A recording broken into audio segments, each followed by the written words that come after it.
మనిషికి back bone ఎంత important, team India కూడా విరాట్ కోహ్లీ అంతే ఇంపార్టెంట్.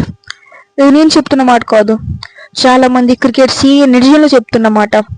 రోహిత్ శర్మ టెస్ట్ నుంచి రిటైర్డ్ అయిన 1 వీక్ గ్యాప్ లోనే విరాట్ కోహ్లీ కూడా రిటైర్డ్ అయ్యాడు. ఇది మనందరికి తెలిసిన విషయమే.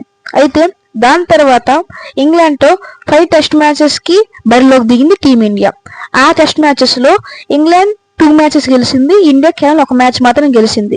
ఫస్ట్ ఇన్నింగ్స్ లో దూకుడుగా బ్యాటింగ్ చేసిన టీమిండియా సెకండ్ ఇన్నింగ్స్ లో ప్రెజర్ కంట్రోల్ చేయలేకపోతుంది.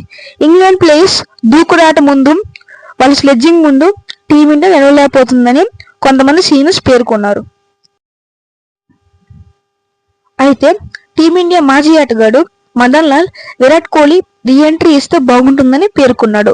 అయితే మీరు చేయాల్సిన పని ఏంటంటే విరాట్ కోహ్లీ రీఎంట్రీ కావాలా వద్దు అని కామెంట్ సెక్షన్ లో కామెంట్ చేయండి అండ్ ఈ వీడియోకి లైక్ చేయండి.